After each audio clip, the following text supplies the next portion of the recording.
right. Good morning, good afternoon, and good evening, wherever you may be. Thank you for joining us. Another episode of Catching Up with Jacob. Jacob, we're approaching almost 200 episodes. Not quite yet, but we're getting there. How are you today? I'm all right. I'm in Florida at the moment with David Lister, and we are looking forward to what is happening right now on Catching Up. Amen. Just probably not too far from you. David Lister, how are you, David? Yeah, just a floor above it there. So I'm doing really well, and we're looking forward to this weekend. We're actually going to be meeting with the home group that has grown since I was last there, with me and Jason. And so they're having a session down there, and we'll have some people coming from other places, and we will be meeting at the Florida Atlantic University. Oh, hold on, David. Hold on. We'll come back to you. I just want to make sure we greet everybody, and then we'll come back to do announcements. Jay, how are you? I am doing well. It's a beautiful sunny day in California, although not so much for our culture and maybe our society. Yes, I wish the days looked like society, but the days are beautiful. Not quite so much. Absolutely. Davey's not here from Australia. He's not feeling well today, so please keep him in prayer. We always miss him, and we're glad that he'll be back next week, so that'd be great. Now, we want to make some announcements. David, listen, we'll go to you now on announcements. This weekend, you got some meetings. One meeting is public, the Florida Atlantic University at Davie West Building, room 103, from 1 o'clock to 3 p.m. And so... But the Saturday one was invitation only. It's basically just the people that have been in that group and those that are close to associated with the other groups that were brought together at the beginning of the fellowship drive. But anyway, because we're having a Saturday meeting there, but that's closed. But the Sunday meeting is open to the public, and so. Off to you for the week after. Yeah, so go to memorial.org to find more information on the Sunday meeting. I imagine it's there, right, David? I know the Saturday's a closed meeting, but Sunday's an open meeting. So find information on memorial.org for Sunday meetings. And you also find information on the 9th and the 10th.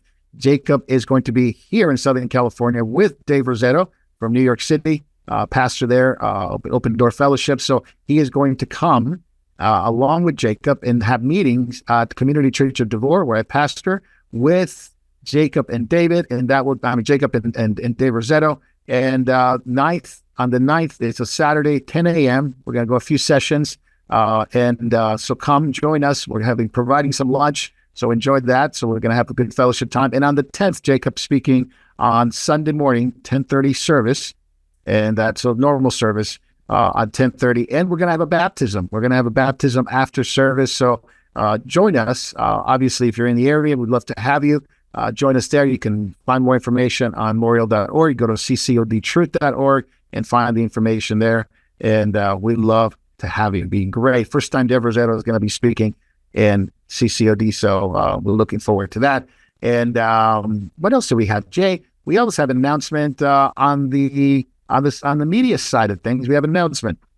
Yes, for those of you that enjoy Twitter, now known as X, please, we now live stream all of our Bible studies and all of our videos. Catching Up with Jacob is now appearing live on X if you go to Memorial Space TV. That is great. So you can actually go there right now on Twitter or X, and you can find Memorial Space TV. So you have to click a space and find it, and you'll find us streaming, and we'll find us putting a lot of content up pretty soon. So it's a great deal. Thank God for some freedom in the platform. I'm not saying it's completely freedom, but some freedom in the platform. And we enjoy being there. We enjoy being on Rumble. We enjoy being on some Telegram and Vimeo. We definitely enjoy being on memorialtv.org and memorial.tv, where you can find us streaming, as well as all kinds of information there. So that's great. Facebook and YouTube, well, we're on it too. And the only thing is, when we go to the backstage part of the show, the backstage portion of the show. We're not on YouTube and we're not on Facebook, so you have to jump to the other platforms.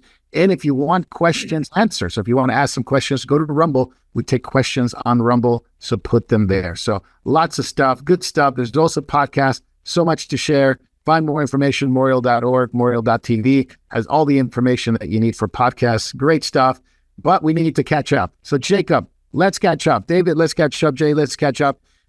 Just as a side note, Jacob, real quick, we had a gentleman, a financier, Jacob Rothschild. He went to get his eternal reward. He was 87 years old, from England, and lived a long time there. Jacob, any thoughts on the Rothschild, and specifically Jacob Rothschild, or as they said, Lord Jacob Rothschild, that he died? Yeah, well, first of all, I don't know if there's truth to the rumor that he was a Satanist, but a lot of people do believe he was strongly involved in the occult. That's the House of Rothschild. Conspiracy theorists make a lot of hay out of the House of Rothschild. It goes back to Meyer Amschel Rothschild. To stop anti-Semitism in Europe, Rothschild realized the Jews don't have the numbers or the political power to do that. They were continually the victims of religious orchestrated or church-generated anti-Semitism. This certainly began with the Roman Church and the Eastern Orthodox Church, but then even with elements later of Protestantism. He, in the 1700s, said that, give me control of a nation's money supply. I don't care who writes its laws. What we have to do is get political influence by getting control of investment banking and central banking. Hence, they became the harbingers of central banking. Things like the Bank of England, the Bundesbank, they were among the first. But then, of course, the American Federal Reserve, today the European Central Bank, and then ultimately things like the World Bank, the Bank for International Settlements in Geneva, and the IMF. But the founder of this kind of thinking, of global banking, was the House of Rothschild. They were trying to get an influence economically that could be translated into a political influence to stop anti-Semitism and pogroms against Jews. But for the most part, it has never worked. It has never worked. It certainly did not stop the Holocaust of the 1930s and 40s. It did not obviously stop the pogroms that took place in Russia in the 1890s. It's never stopped any of it. It's never essentially worked. Never worked.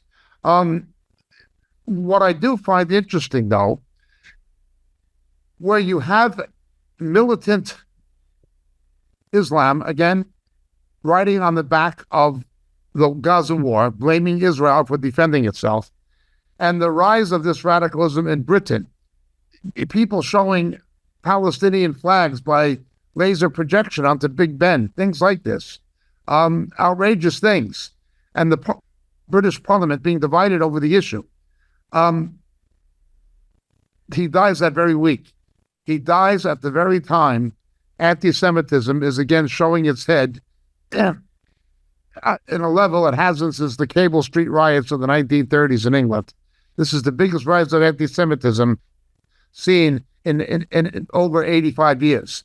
And it's surpassing that. And it's directly related, of course, to Islam. He dies that very week. He dies. I think his death has a meaning. Now, he's one of the last patriarchs of the House of Rothschild because of the simple reason, similar to the Rockefellers in America, people have children, they have grandchildren, and they have great-grandchildren. And the family wealth becomes diversified. It becomes diversified. It becomes more and more difficult to keep it consolidated and centrally controlled. You can do that for 1, 2, 3 generations, but after that, it becomes problematic. It's become problematic for the Rockefellers in America, and it's become problematic for the Rothschilds in Britain. Nonetheless, the House of Rothschild is still features prominently in international banking, and the London Fix, the daily price of the international agreement of fixing the price of gold, a Rothschild Bank is one of the 5 players in that. every single day. So they've not gone away by any means. The other thing is the House of Rothschild, the Knesset in Israel, for instance, the Israeli parliament, it was built by Rothschild money. The original Israeli Knesset was meeting in Tel Aviv in a movie theater. That's where they met. Rothschild built the Israeli Knesset, and he built it. It was built inside of the side of a mountain to give it protection against bombings, against air raids and things of this nature. It was quite an innovative structure when it was first built, showing that the nation was built out of war. Rothschilds funded a lot of the early development projects in Israel. Things good and things bad can be said about the House of Rothschild. One of the things that is for sure is it has never succeeded in its primary goal of getting enough economic and financial influence to influence politics to the degree it could prevent anti-Semitism. It has never done that. The pogroms of Russia happened anyway. The Holocaust happened anyway. And the rise of Islamic anti-Semitism in Europe and Britain has happened anyway. So it's never really got the kind of power or had the kind of influence it was initially designed to. That is my comment. All right, very good. Thank you, Jacob. The other thing I was going to mention is you guys were just in Texas, and you see those fires up in the Panhandle, massive fires, quite a few, about 5 of them, at least the Smokehouse Creek fire, the Windy Deuce fire, Grapevine fire, a couple, a Reamer fire, Magenta fire, 1 million acres. I mean, it's quite destructive, the biggest one in their state in recorded history. They got power outages, evacuation orders, nuclear facilities, nuclear weapons facilities actually been partially shut down. So quite a bit of stuff going on in Texas, at least in the north side. You guys were on the southern side, but this is massive. The Panhandle roughly between north of Lubbock and south of Amarillo. It's the Texas Panhandle. Now, it's a big chunk of real estate, but a fire of that size, 1 million acres. I mean, that's incredible. These fires, that's like apocalyptic. Yeah, you've seen the pictures, and it just quite ravishing the whole area. I mean, so far only one person has died, as far as we know. But obviously, we'll know more once that happens. But anyway, just wanted forest fires you've had in the San Bernardino Mountains, not far from you, Marco. Oh yeah, it's been huge forest fires. There's not a lot of tree destruction in Texas. Not a lot of tree destruction. There's a lot of hay destruction, a lot of grass destruction, things of that nature, but not a lot of tree destruction. But it's still, and because trees will burn slower. You know what I'm saying? Yeah. These things will spread quick. Now, quickly, it's the base of the Great Plains. The base of the Great Plains where the tornadoes begin. Oh, man. Is down there in Texas Panhandle, that area of Texas, going into the Dust Bowl, north into Oklahoma, and then further north all the way into the northern plains through Nebraska and into the Dakotas. But it begins down there. That is where that's Tornado Alley. That's Tornado Alley. That's right. It's wide open. There's almost nothing going to stop it. You know what I'm saying? Where you have mountains, you have gulches, you have streams, you have lakes, you have things that can contain the fire. In the Texas Panhandle, it's just open. There's nothing going to stop it. It literally is one of the worst places to have a fire. Yeah, absolutely. So much prayer for people in Texas, believers there. You guys met a lot of believers in Texas. Yeah. It's really, really, really sad to see that. So, it's funny. They mentioned, at least in the news here, the funny part is nothing funny about a fire, but the funny thing is they're beginning to blame global warming because Texas because it's a conservative state. They don't believe in global warming. They don't believe in the science of global warming. So they're saying, well, Texas is getting their due deserve because they don't believe in climate change. I mean, really? People have to go that far to thinking that this is climate change? What about California, where they very much believe in climate change, and they've had forest fires? The worst fires. Fires in Yosemite. They had fires in the San Gabriel Mountains.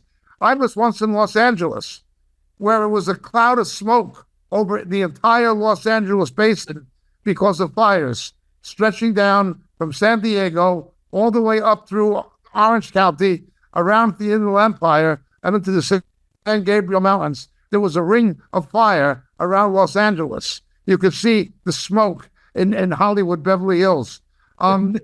They believe in climate change. You know what? Very much so they believe it here. It doesn't stop it. So we'll find out more. Jacob, let's get into the meat of the episode today.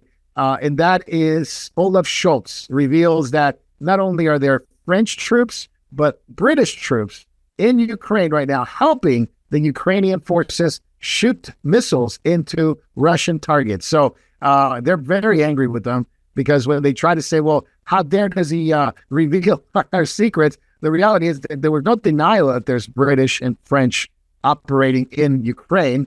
But he's basically saying, well, we are already there, and this is dangerous to the cause of war. The week before last, it was disclosed there were 14 CIA bases, operating bases, paramilitary operating bases in the Ukraine. Some of them have been operative before Putin's invasion. The CIA has paramilitary officers. They are ex-special forces, SEALs, Green Berets, things of that nature, Rangers, and they're civilians. Russia has its own Wagner group. Yes. There's no, every country has this. The French will often use the French Foreign Legion in civilian clothes. That's what they will do. It's no secret that all countries do this. You're just not supposed to admit it. But it's no secret that it goes on. What's happening here is it's not just missiles. It is drones. Yes. There's been a lot of drone attacks by the Ukraine on Russia. Russia itself is being hit. Mother Russia, pretty hard. Moscow has been hit. Oil refineries have been hit inside Russia. There have been absolute targets that the Ukrainians would not have had the technological wherewithal or the military expertise to hit themselves. So what happens? You get a retired military officer who has that kind of expertise, and he gets out of the military, he gets his pension, and he goes to work for some company. But that company, of course, is under contract to an intelligence agency. It's all 2 or 3 steps removed. There's always maintaining a safe distance. You know, like you're talking about Tony Radican, right? Tony Radican. Yeah, the way Tony Radican, the way Elvis Presley used to get his barbiturates. You know, there'd always be a couple of parties in between the you need a buffer. You need a buffer. You know what I'm saying? That's the way it goes on. That has always gone on. There's nothing new about this, and it is not a secret. What is interesting, however, is NATO is technically being circumvented, because NATO member nations are acting unilaterally. That's right. By private agreements between the Zelensky government of the Ukraine and France, Germany, whoever, the United States, possibly. So that's what NATO's not doing this, NATO's not doing this, NATO's not doing this. No, it's deep state doing it. It's deep state doing it. Now, don't forget, Russia does the same thing in Syria. Russia does the same thing in much of Africa with the Wagner Group. They all do it. Yeah, this is what Macron was talking about, that all these countries, NATO countries, have a security agreement, a personal security agreement, and he could see countries making unilateral decisions to bring troops into Ukraine. That got the Russians really, really worked up, and to the point where, just taking in what Medvedev said last week about military nuclear attacks, now you got Russia saying, more Russian, I guess, military guys saying the same thing, that Scholz said it, Macron said it, this is an act of war. This is an act of war, right? Yes. That's what Russia is saying. This is an act of war. So they're justified in any retaliation, I suppose, now, because Europe is it's a powder keg right now.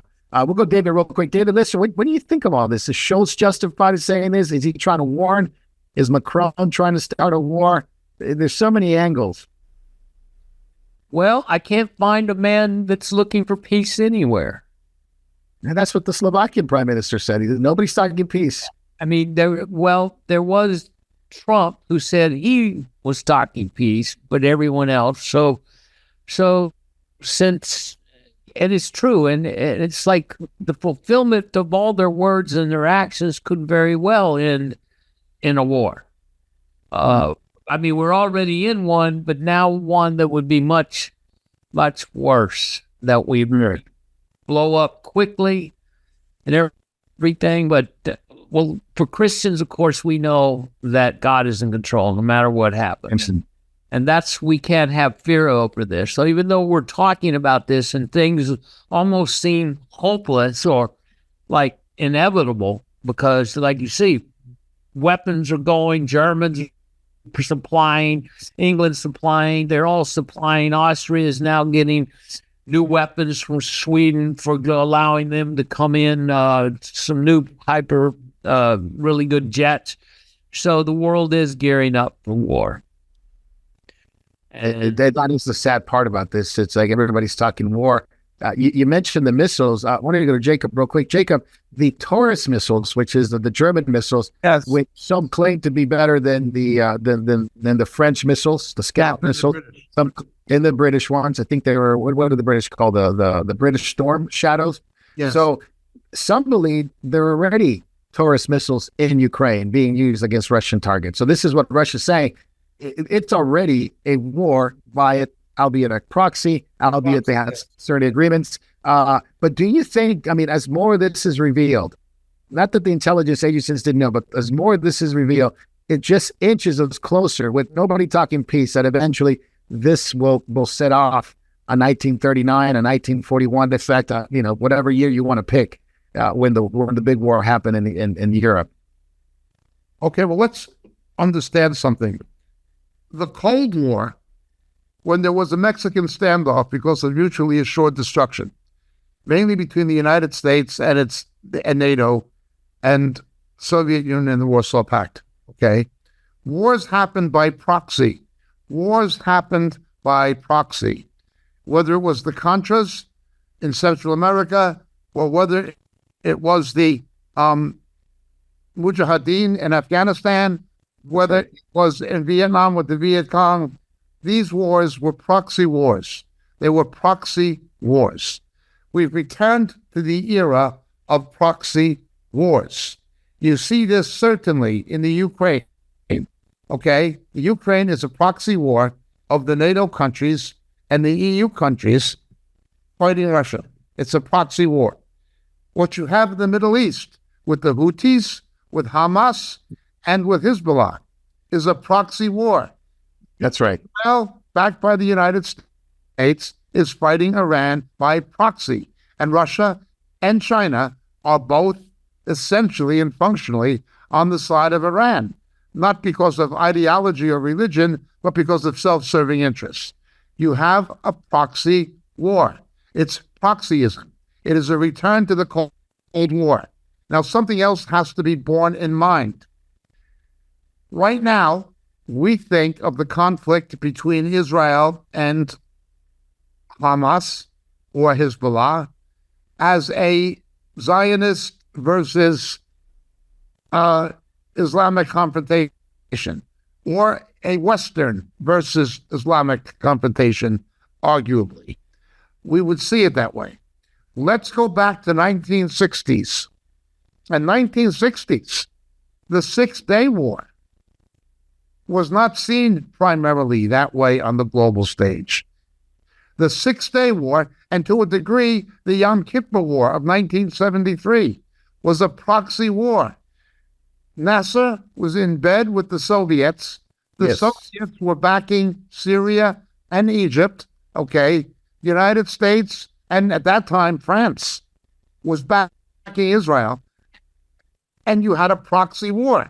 It was America, France, fighting Russia, fighting the Soviet Union by proxy. It is proxyism.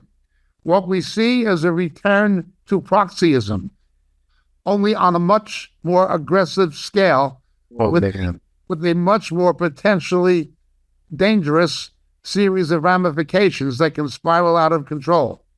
but it's the same proxyism that's always been around. We need to understand in that historical context. It's a return to proxyism. When they said they could end the Cold War, okay, when Yeltsin came to power, I wish when it was Yeltsin before Putin, I wish that had been the case. But as Sharansky warned, it wasn't going to happen. You're going to see right-wing Russian nationalists come to power after Yeltsin, and he's going to try to resurrect the old Russian Empire the same as the Soviets did. Only instead, he might not use a communist ideology to do it, but he will use a Russian nationalist ideology and possibly even the Russian Orthodox Church, a religious ideology. And you see Putin doing that with the Russian Orthodox Church, saying, look, we're against the homosexuality of the West and things like this. So that is essentially what Sharansky predicted, and it's essentially what has happened. What has happened. Sharansky called it exactly right. He knew what was going to happen, that it would just be a lull. After the Iron Curtain came down, he knew it was not going to be like that. And Islam was going to continue in its militancy with or without Russia. Well, it continued without Russia. Now it's continuing with Russia. Russia is definitely getting weapons from Iran and supplying technology to Iran. So it is getting armaments, drones from Iran, but it is supplying technology to Iran. Same with North Korea.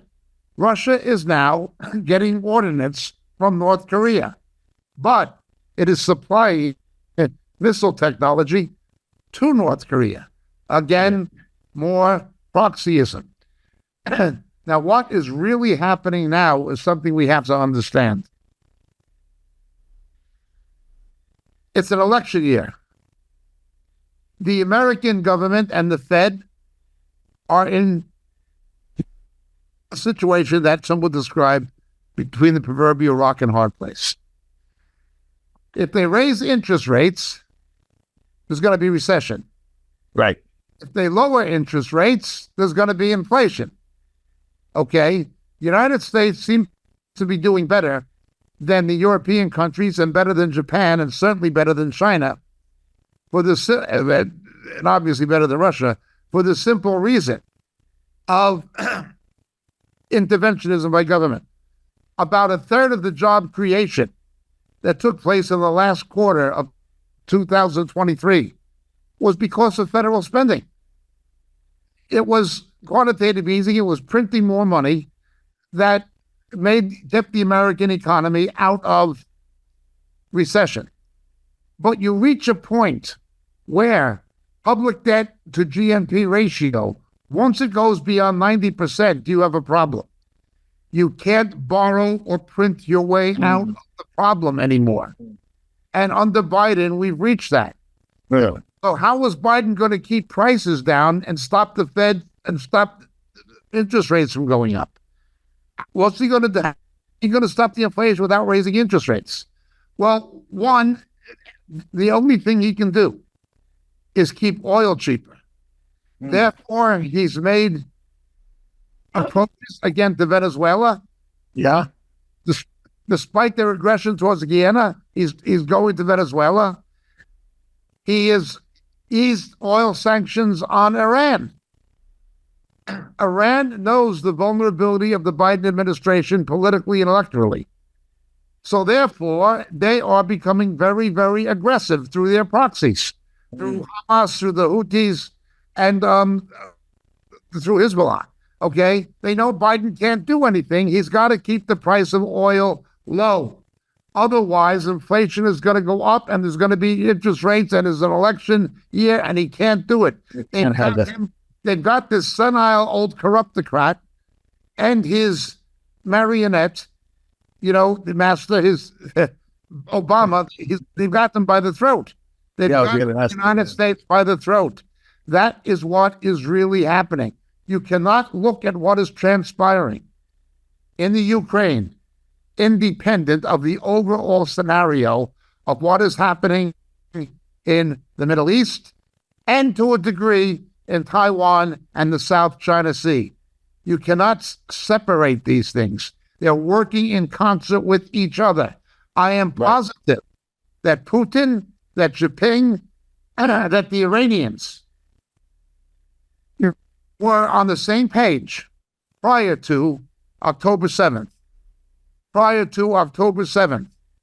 That is what is happening. You cannot separate what's happening in the Far East, the threat to Taiwan, from the Middle East, from the Ukraine. They are three aspects of the same kind of proxyism. North Korea, proxyism. Taiwan, proxyism. Philippines, proxyism. Middle East, proxyism. Ukraine, proxyism. It is a return to Cold War proxyism on an international scale. Yeah, we'll come back to you in a moment, Jacob. Jay, go ahead, Jay. I'll come back to you, David. I'll hold on just a second. Go ahead, Jay. I just wanted to comment on something that David Lister said earlier. He said that, no one is talking about peace. Well, the reason why no one's talking about peace is unprofitable. We know exactly where these people's mindset is. And, we're warned in the scriptures, money is the root of evil. And you look at the evil of war, you look at the evil of unjustified war. This is what we're seeing. They want to profit from human suffering. They want to make as much money for themselves off the backs of every single civilian, every single military personnel that's killed. Yeah, and they're doing it. Go ahead, David. Yeah, Jacob, I want to ask, okay, if we're moving into this heavy-duty proxyism that's everywhere, will a main player come in and just light the fuse? Like if Russia comes against, say a Finland or against a NATO country, does that light the fuse for World War III, or can it be? Do you think it could be limited? Look, as I've been saying from the beginning for 2 years, desperate people will do desperate things. Desperate people will do desperate things. Japan will do anything to keep power. Putin will do anything to keep power. Both China and Russia are in serious trouble. More trouble than the West, and the West is not doing well. Okay? In the Ukraine, Japan has watched what happened to Russia and does not want to make the same kind of mistake with Taiwan. He does not want to make the same kind of mistake. Putin has lost big in the Ukraine for the reasons nobody's talking about much. He didn't want the NATO expansion eastward, but now he has brought Finland and Sweden into NATO and created another 740 miles of border with a NATO country. That in itself means that even if he gets the Ukraine, he's lost because NATO has moved further east. Not only that, he's galvanized the previously reluctant European powers to spend more and commit more to defense instead of just hiding on back of the Americans. Don't forget, during the old proxyism, de Gaulle pulled the French troops out of NATO command. Almost left NATO, virtually almost. Hid on back of the Americans and British. He hid on back of them, keeping an independent nuclear deterrent, but there were no French troops. Now, that's not the case anymore. Something I've talked about last week, there is a fear if Trump comes back, and Trump's saying, you pay your way or we're not paying. Yeah, the 2% that everybody's supposed to pay. This is forcing the Europeans to step up to the plate again. Putin did not anticipate this. The other thing is, although the Russian economy has not been hurt in the way or to the degree the West imagines, it has certainly been hurt. Their brain drain, the impact on its energy industry. They have stopped the export of gasoline. They're only selling crude now, and there's restrictions for that, and they are getting paid in yuan, or they're getting paid in rubles, or they're getting paid in something. Nobody wants the Russian ruble. They're getting paid in the currency of the Emirates. They're getting paid in yuan, and they're not selling refined oil products, which are more profitable. They're only selling crude because China and India have their own refining capacity. His economy is definitely being hurt. His reserves are being depleted. The reason on paper it looks like his economy is doing well is because of defense production. But that's coming at the cost of the value of the ruble, exchange value of the ruble, and the foreign currency reserves, which are just going down, down, down, down, down. He's being hurt. And when somebody who's desperate to keep power gets in trouble, you have to take into account they will resort to desperate things. The situation is very precarious. I would fear the possibility, not of initially at least, not a strategic nuclear exchange, but a tactical nuclear exchange. Well, 25, 50 megaton bombs. yeah. I would see how that could happen. I could see how if Russia began to really implode, that could happen. Don't forget, it's a humiliation to him that the war has gone on now to the third year. It is a national humiliation to Russia, and it is a humiliation to Putin. It is a humiliation to him that the Ukrainians have conducted dozens and dozens of drone strikes on targets in Russia, including oil production facilities. It's a humiliation to them. Proud people don't like to be humiliated. Yep. Well, Jacob, I could also see, they're spending, NATO is spending more than 2%. It's actually was last year with 2.64. It's supposed to be higher this year. So they raise it every year. So it's almost 3%, which is a big difference. So we're really forcing his hand. And at some point, it could just light the fuse. But also, I mean, I could see a small nuclear attack combined with the ability to turn off communication in a place like America, which could cripple it. It was pretty wild. Weapons have been a threat for 30, 40 years. No, not EMP weapons, but cyber attack that shuts things down. That is going on already. That is but I mean, these are all practice runs. When they don't shut down the whole communication system. What we don't know is what the NSA, GCHQ, and the Israelis are doing to Iran and to Russia. We don't know the counterattacks. They don't talk about them. We know they're happening, but the cyber war is already underway. And with AI, it can go absolutely into astronomical proportions. Yeah, so I mean, you can look at it this way. So the strongest AI, it's going to be winning this back of the scene war. Whoever has the strongest AI. Don't forget, the space program was driven by the Cold War defense. Yeah. Now CIA screws up and goes up and attacks one of the big economies like Russia and shuts it down. They could very well go crazy, you know? Maybe you had a weaponization of space that began in the 1960s. Yeah. Right from the time of Sputnik. Space war. You have a weaponization of AI, of the cyber world. It's well underway.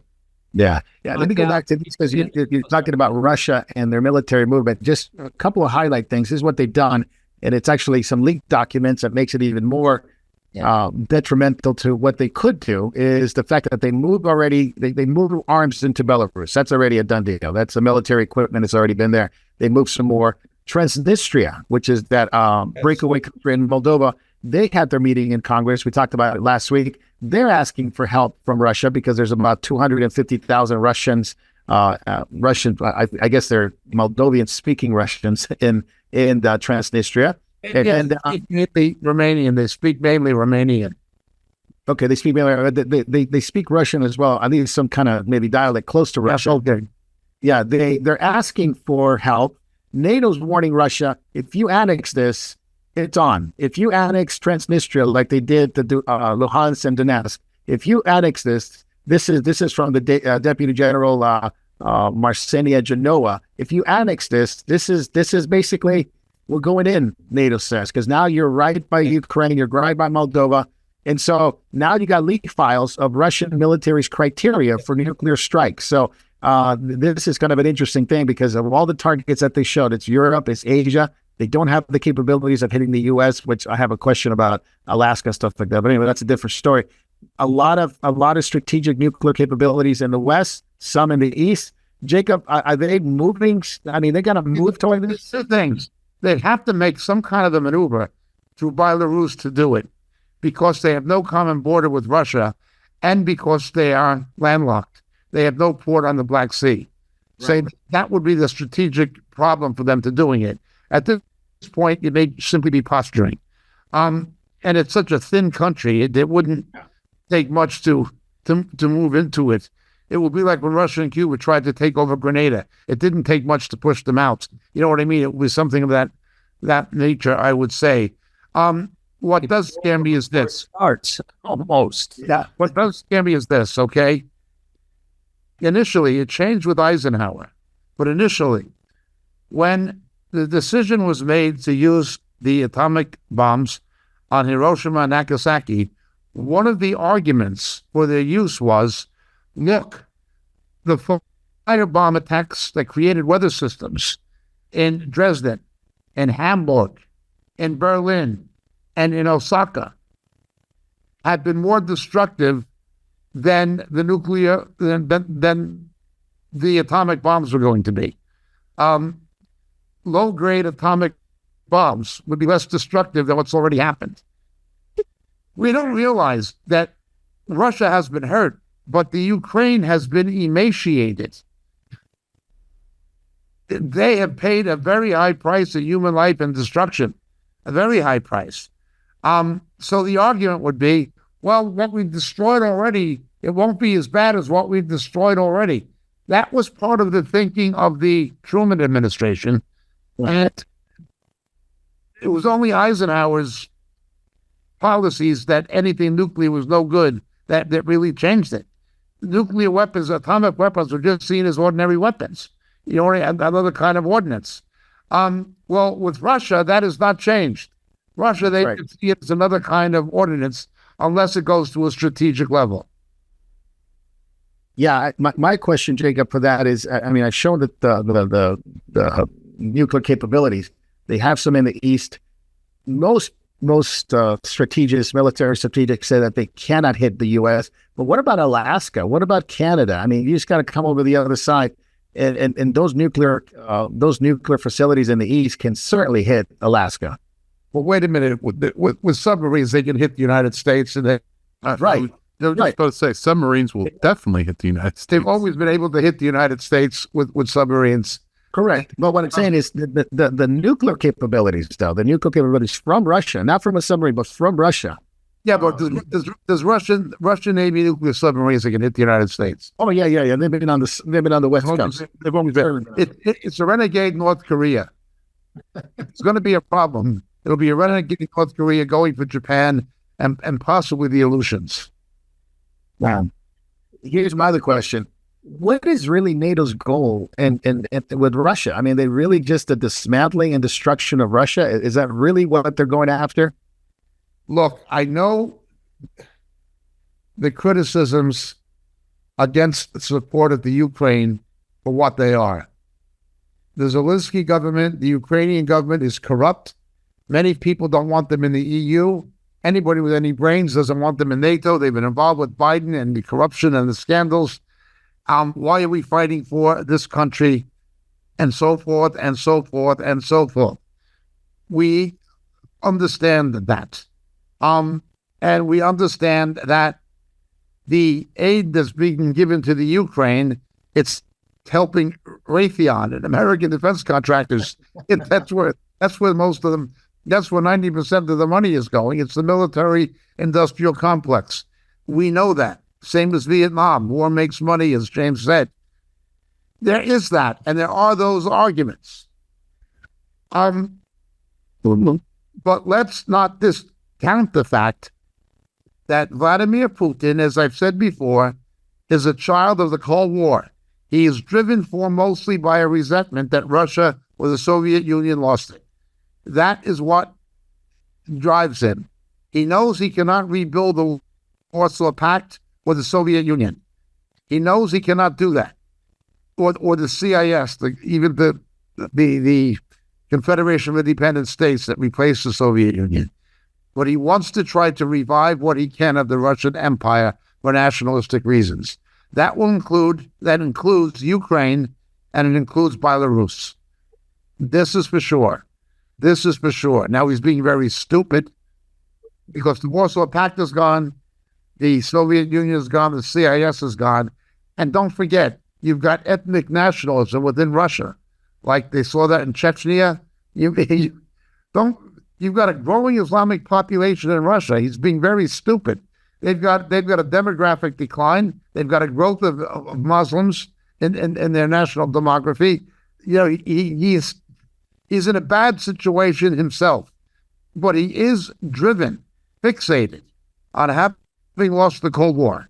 That is absolutely true. There is a legitimacy to say that Russian expansionism should be resisted. He thinks that the fact that Poland and these countries that used to be Warsaw Pact are now NATO, that drives him crazy. He wants to stop the NATO expansion eastward. But by going into the Ukraine, this blew up in his face because of Finland, Sweden, etc., and the national humiliation that he couldn't beat them. He's in his third year now. Now, what you would say is, look, we're going to negotiate something. You're going to get out of the Ukraine, and we're going to let you have Belarus, okay? And we will guarantee you that the Ukraine will not join the EU and will not join NATO.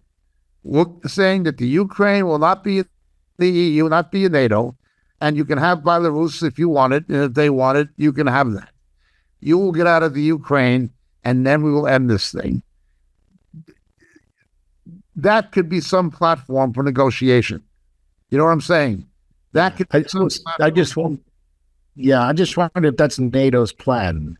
I know that's what Jacob Price says, and it sounds very reasonable. I just wonder what NATO thinks. I think NATO, if we really examine, I think NATO is going the Napoleon Hitler route. But let's make the long march into Russia, which there's no way the Western military of the EU and the United States is even it's not capable of doing that anymore. No. Yeah, I mean, it's the reason why I asked the question is it seems like they've had off-ramps. They had off-ramps. They had some peace treaties that Boris Johnson sabotaged or Biden sabotaged. And it just seems like, well, I don't think NATO wants to end this war per se. I don't think the other side wants to end it either.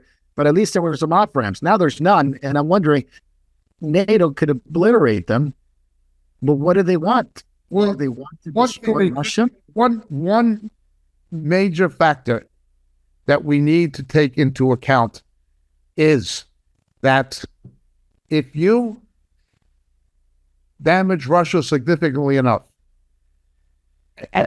I mean by damaging Russia, not just politically or strategically, I mean economically. If Russia is damaged bad enough, okay, the ruble collapses or goes into hyperinflation, okay, it would be a way to create a major impediment for BRICS. It will be a way to impede BRICS.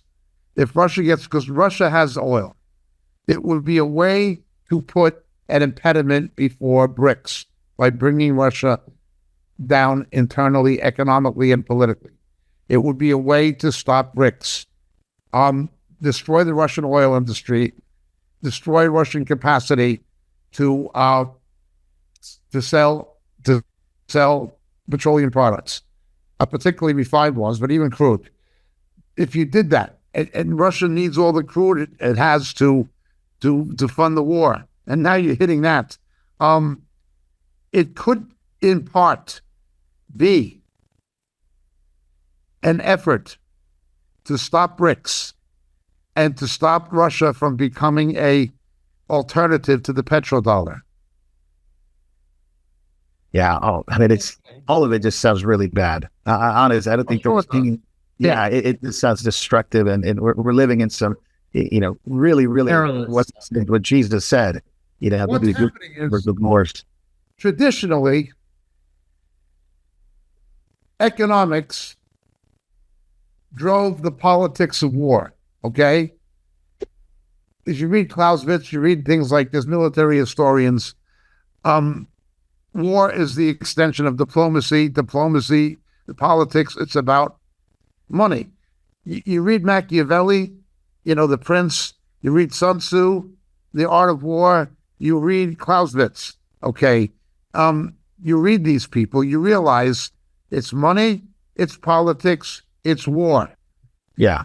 The military machine is run by economic considerations via politics. Okay. But now you've got the reverse as well. War can run that's economy. the economy. Yeah. War can run the economy. Putin needs money. War's running the economy. How do you stop BRICS? Well, that's one way. Yeah. We'll get to BRICS because we're going to talk about the economy side real quick. Let's switch over to another war. Yeah, go ahead, Dave. Real quick. Just bringing another player onto the board. Okay, if these guys we all get preoccupied in a local war there in Europe, does that open the door for China for their games of what they're looking to do? Certainly could be a major player there, especially, because of their economic problems. I think they're desperate to do something. So we'll come back to that. Let's talk about Israel in the Middle East. Jacob, Lebanon apparently have been given the green light by, Hezbollah has been given the green light by Iran.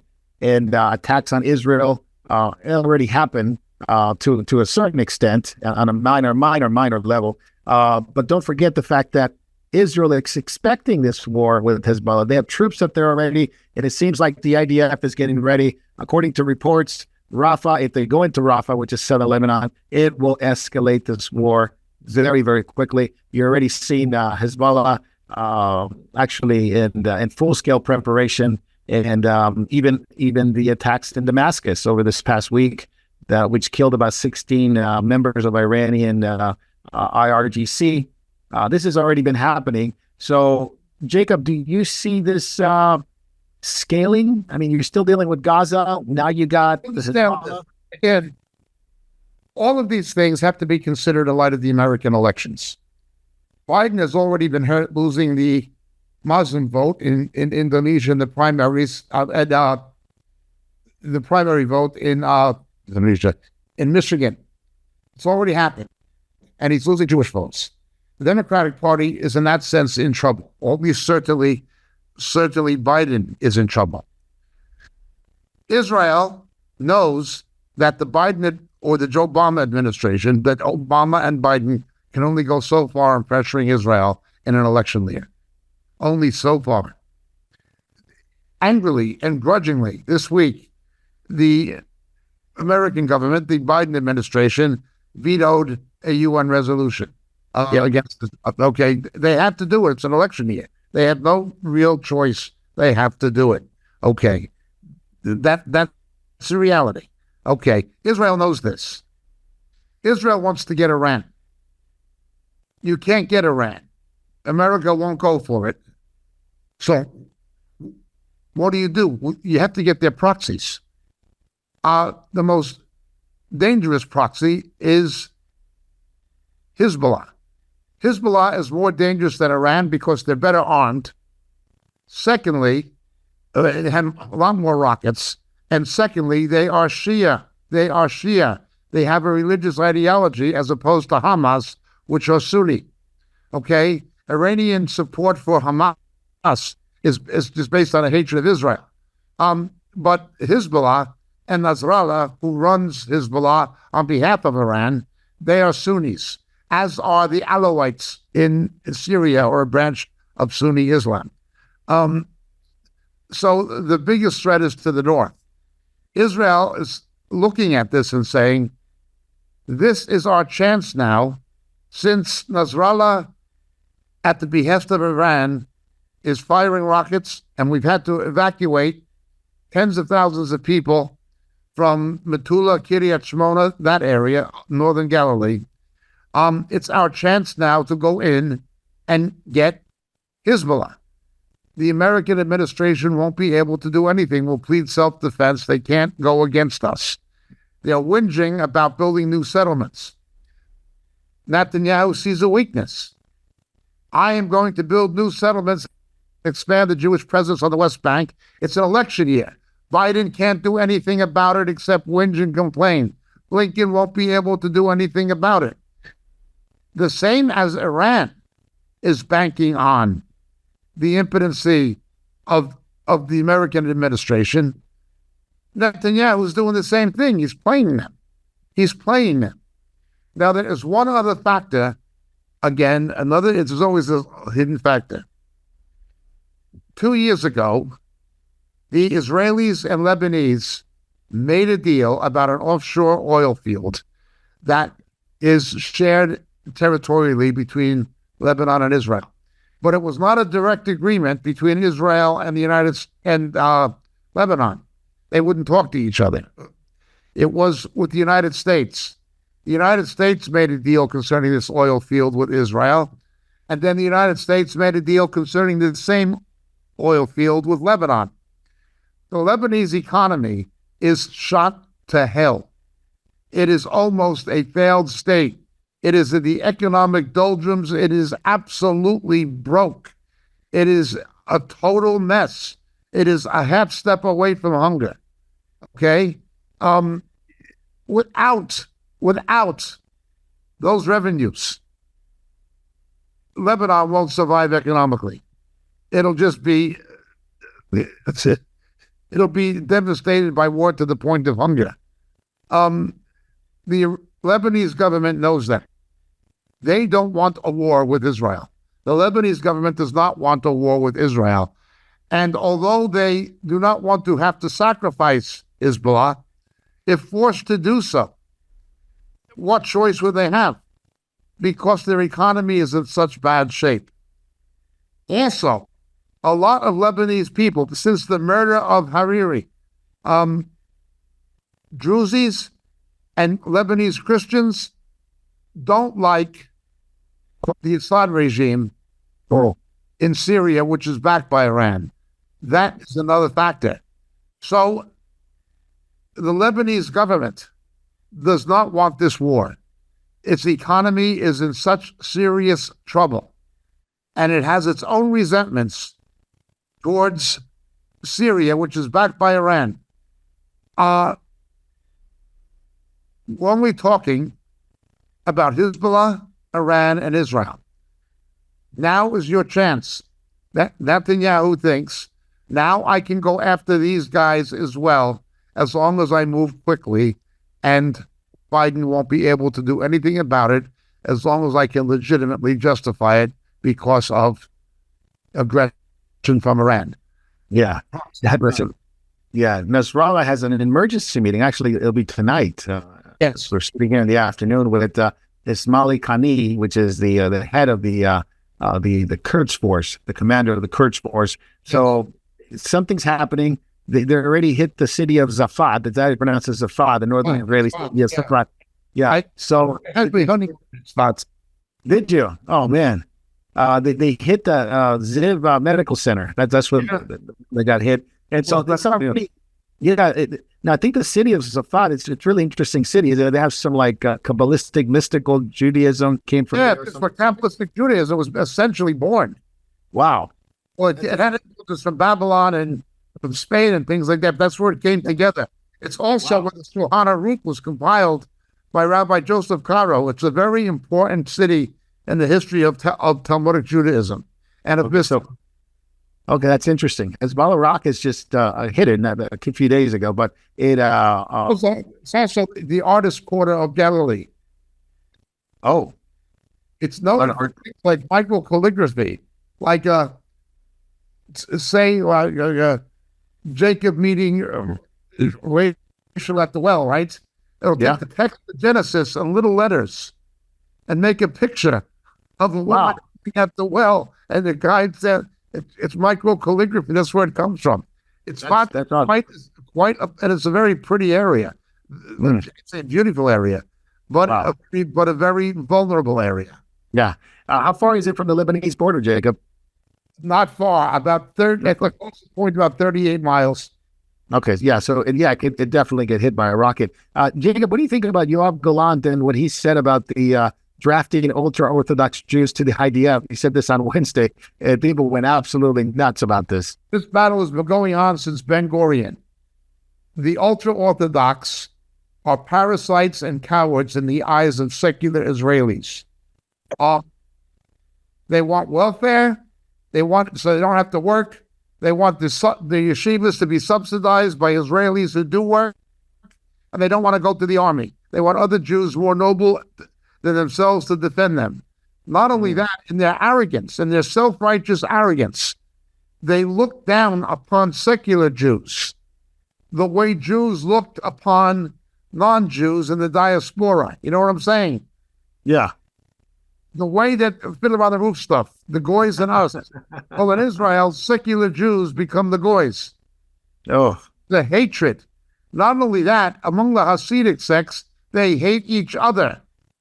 There's no cohesion. The Lubavitch and the Setmar particularly hate each other over whose rabbi has the reincarnated spirit of the Beshk of Baal Shem Tov. It's very confusing.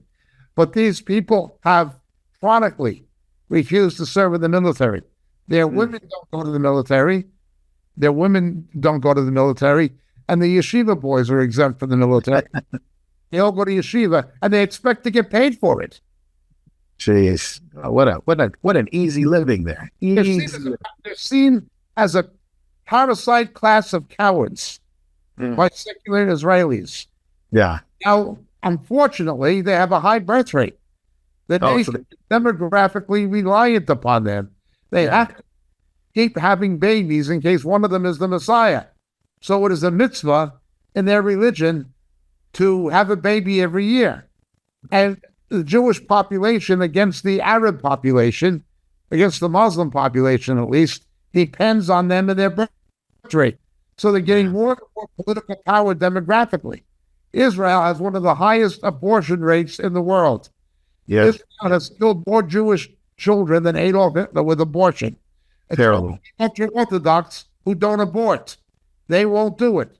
They have a huge birth rate.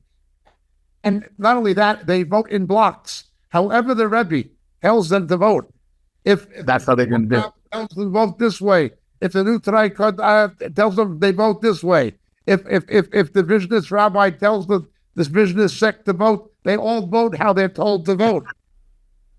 So I guess they have a lot of power, municipal, represent local. Netanyahu was a problem. To keep a coalition government, he has to make a deal with them and make concessions because of this unworkable system of pseudo democracy known as proportional representation. You can't form a majority government without them as coalition partners, and so they engage in political blackmail. We don't have to go to the army. You have to pay us for being religious. Didn't they have an election in Iran or something like that they were voting with? There was a horrific persecution against Jewish believers in Iran that stopped when a secular mayor got elected, who was basically just an ordinary person. He didn't care as long as you were a Jew who was a good citizen and served in the army. He didn't care what your personal beliefs were.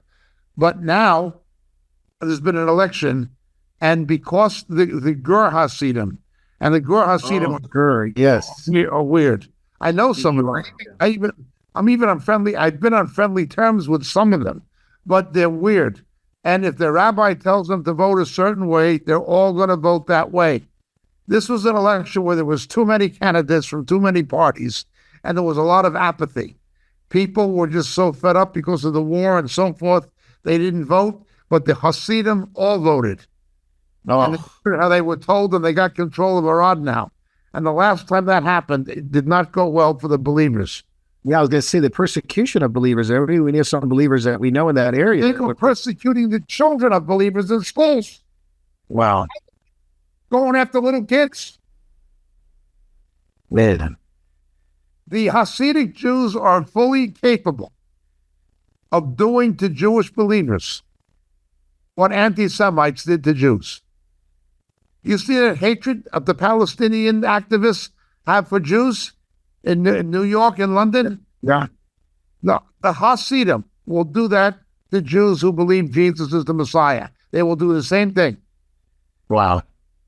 Yeah, then I guess they got power in that area now, so southern Israel.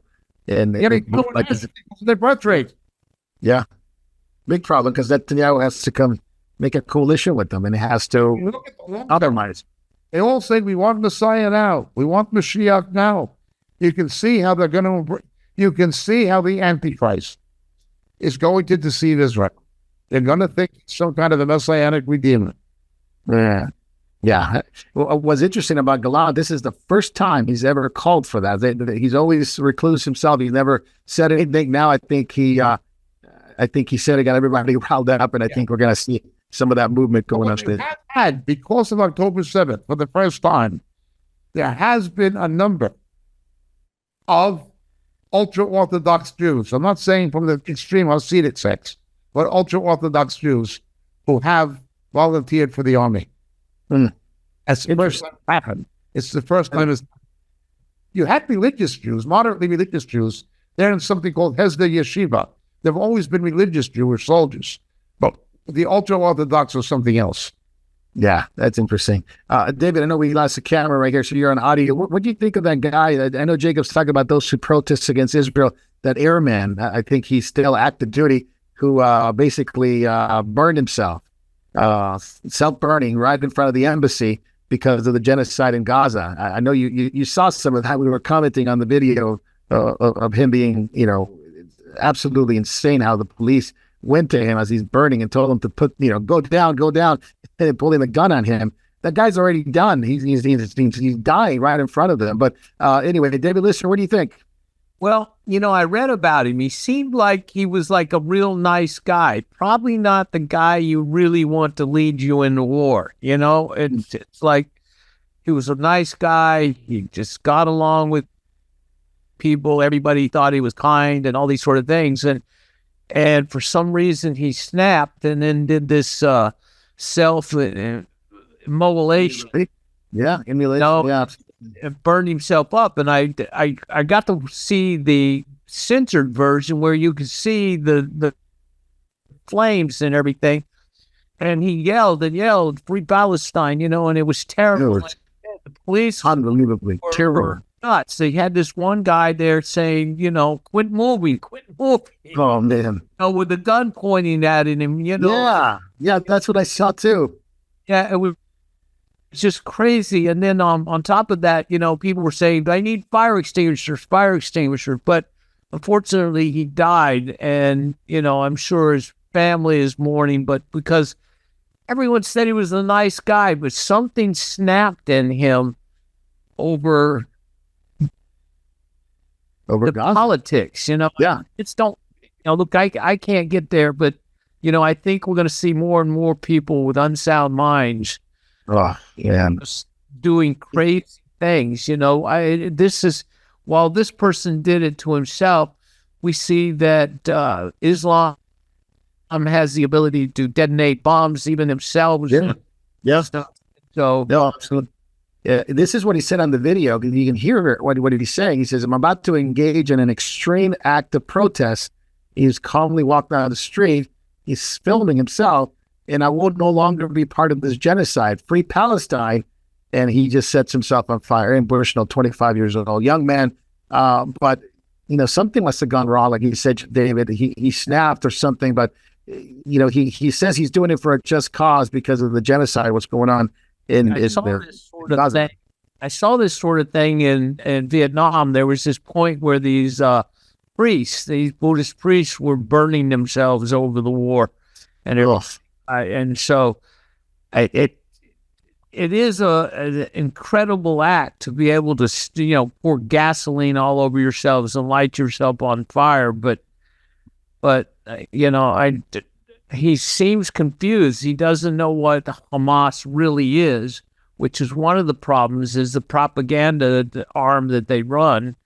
Huge. And so they're fooling a lot of people, and they somehow are capable of blocking out the hundreds of people that were slaughtered on October 7th. Yeah, and the rapes and everything. Well, how do they separate from that and they're saying, oh, well, even Hamas, they're now saying we never expected Israel to respond this tragically, this terribly. Right. Well, wait a minute. So the world's lost its mind, Marco. Yeah, absolutely. I just wanted to mention that we're just a little bit over an hour. So, we welcome those who are watching live and those who will watch later once the video's up. You're watching Catching Up with Jacob, and Jacob's here, David's here, Jay's here. We're going to go soon to Backstage, and we got a great topic, which is on Christian nationalism and what's going on in not only politically, but within the church. But before we finish, we just want to make sure that you knew where we were, memorialtv.org, memorial.tv. If you're watching on YouTube, you're watching on Facebook. Unfortunately, we're not going to be on those for Backstage. You're going to have to switch over to Rumble or memorial.tv or Telegram or Vimeo. And we are on Twitter. So first time Catching Up is on Twitter. So go to Twitter, Memorial, and you got Memorial Space TV, and you'll find it there. And you'll find Jacob hanging out with Elon Musk. No, I'm kidding. But this next topic is about Elon Musk. And Jacob, what do you think of this? Of all the tragedies that are going on in the world, and Elon had just had a Twitter space, which is just basically an audio form of like a phone call that he can have with all his followers. And he basically warned that these end time is approaching. Weird kind of saying, right? And the whole civilization is at stake. And he's the only one that has the solution. Now, what he meant by that is that he is for free speech. He is for open source. He is for benevolent AI. He is for population growth. And this is an antithesis to the globalists who want the opposite, who want a controlling AI, destroying population, destroying humanity, and censorship, and all these things. So he's got the answer. We'll just talk about Elon Musk real quick on that, and then we'll switch to what the other globalists are doing, these billionaires. But isn't that interesting? He's got the solution, and the solution, open source and AI, and at least benevolent AI. At least he said that, and no censorship. Jacob, are these guys really seeing the writing on the wall, the proverbial saying, and trying to come up with a solution because humanity is at a brink? There are three aspects of this. The first is one that we talked about last week. Was it with Alex Jones? When they begin talking about an Apollo. Yeah, Joe Rogan. Yeah, Joe Rogan and Aaron Rodgers. Yeah. And Alex Jones, Joe Rogan. Okay. Yes, unsaved people are beginning to realize that something is happening that resembles a biblical account of the apocalypse, or something of apocalyptic proportions as described in Scripture as happening. And even non-Christians are beginning to look at it and ask questions. And I hope that God uses that to open these people to the gospel, specifically the gospel of the kingdom. Maybe that's what Jesus talked about, using prophecy to evangelize people, because they're beginning to see it. That's the first aspect. The second aspect is, of course, Elon Musk is a businessman and marketing. He sees that people are concerned, that people are distrusting of government, that people are disgruntled. He sees that freedom of speech and things of this nature are under attack. And he knows these things, so he sees a business opportunity in it by making himself as the person with the solution, buy my product. So it's a marketing exercise with him. That's the second. The third aspect is more serious. When you see someone of tremendous wealth, power, and influence saying, just trust me, look at it. We know where it's going. I'm not saying he is an anti-Christ. I'm not saying anything like that. But it's a pointer in that direction that people will begin thinking that way and looking for somebody who will give an easy solution. Well, he says he's got the solution medically with Neuralink.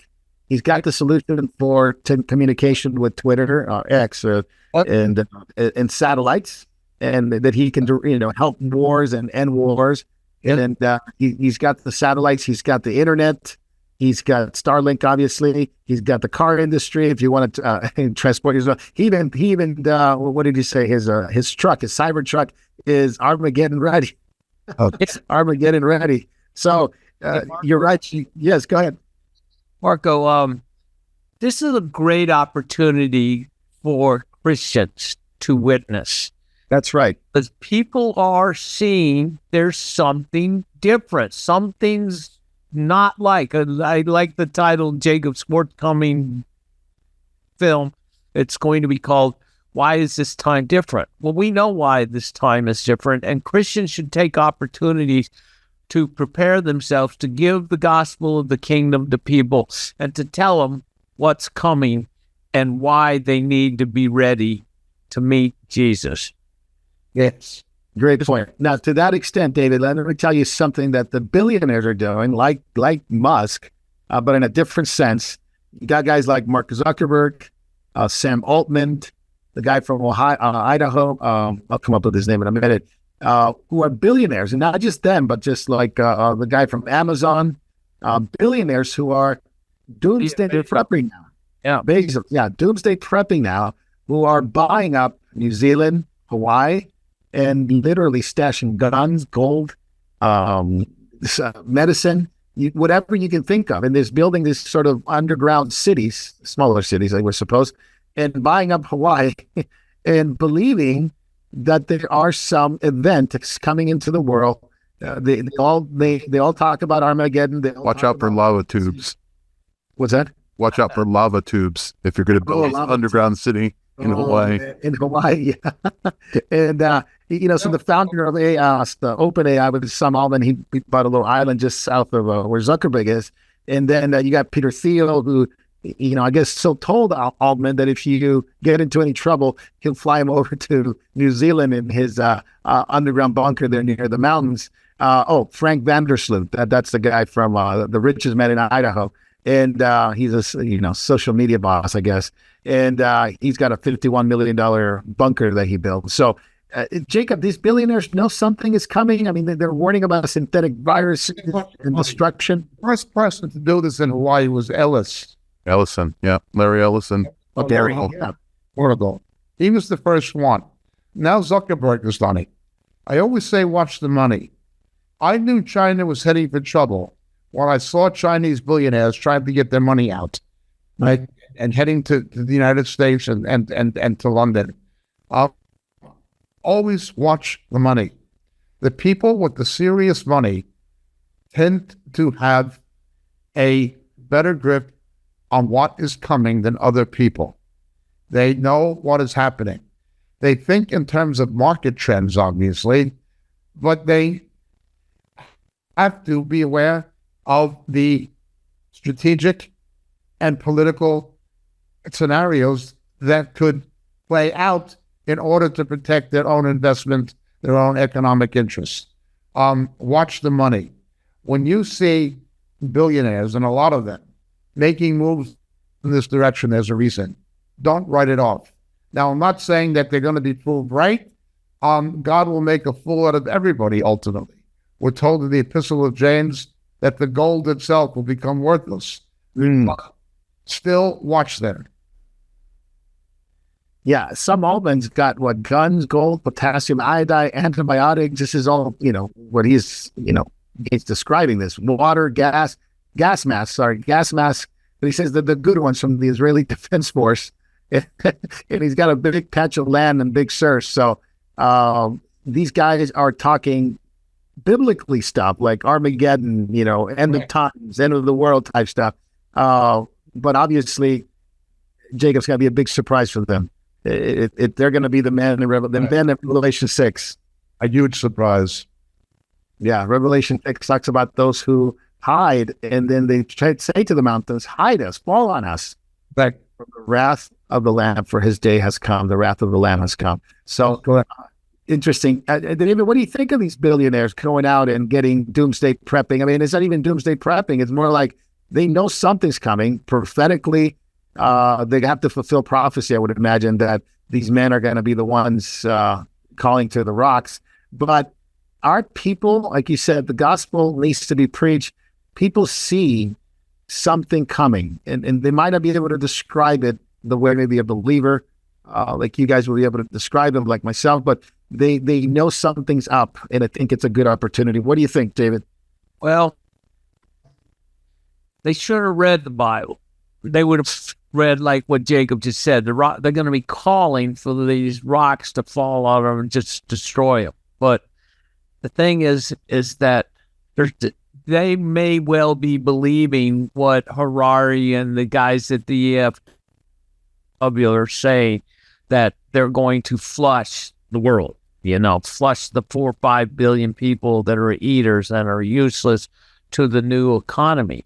So they believe their own publicity and believe their own work that is taking them into a future that's going to be 220,000 elites that survive. Well, yeah, it ain't going to work out like that. We know how it's going to work out. They'll die in their sins. Throughout history, men have believed themselves to be gods. And Jesus said personally to some of them that they will die like men in their sins. And so, unfortunately, the only ark that's going to get us out of here is Jesus Christ, is me and him personally. And that's a safety, because the worst thing the world can do to us is give us a life sentence to eternity. Send us quicker than let us be here. But God is in control. And, I know people worry about this medicine thing or that, or the food or this, that, or the other. But God can protect us through this. I mean, he did it with Daniel in the lion's den. He did it with Joseph. It doesn't matter what situation, God can watch over it. No weapon formed by the enemy will prosper against us. So, praise God. That's awesome. Great encouragement, David, because I think people see, especially these billionaires, right? They have, like Jacob said, they have information. By the way, they've sold tons and tons of stock already, billions of dollars in stock, because they see something is coming, downturn on the market. But maybe not Pelosi. I think Pelosi made like a couple $1 million this week off of NVIDIA, off of puts at NVIDIA. So if you're gonna follow somebody, I didn't know she was such a great trader. She outdoes all the great traders in the world. She's a magnificent trader. I think people should look to her for financial advice. But only kidding aside, she's made a couple $1 million. All the other billionaires are getting out of the stock market. Tells you something.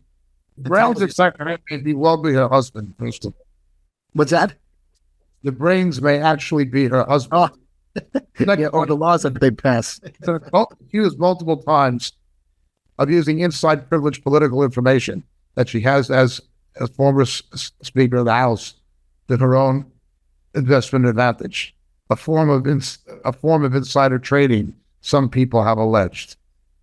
Yeah, well, the House of Representatives are allowed to use information and to invest. It's the Senate that had set rules that they couldn't. So, why don't they fix it and make sure they could be all pure and lovely? Well, because they don't make enough money from their retirement from the government for a lifetime pension and lifetime medical care. They have a love of money, like you said, Jay. The love of money is the root of all evil, and we're seeing the love of money trumping everything nowadays. It seems almost. Yeah, or the lobbyists, Jay, that basically give them basically a lifetime. A lobbyist, and you finish your career in Congress, you go become a board member at their new company. So it is very interesting. If you get fired for being a terrible spokesman for the White House, suddenly you have a show on MSNBC. Oh, there you have it. There you have it. Incredible stuff. All right. So let's finish catching up on that note. We're going to be jumping over to Backstage. We're going to be on every one of the platforms, including Twitter and Rumble, where you can send your questions. But we will not be on YouTube and Facebook. So you might have to jump out of those if you want to continue catching up with Jacob on Christian National. Hello, and thank you for watching Moriel TV. There are so many things that are happening at Memorial Ministries worldwide, from the Philippines to Japan, to India to Africa, and back to Europe and the United States. So many of our brothers and sisters are spreading the good news of Jesus Christ to this lost world. We are so thankful for your prayers. God has been faithful and has blessed us in so many ways. If you'd like to partner with our efforts abroad and at home, please take a moment to click the link in the description and help us as the Lord leads you. Thank you very much, and God bless.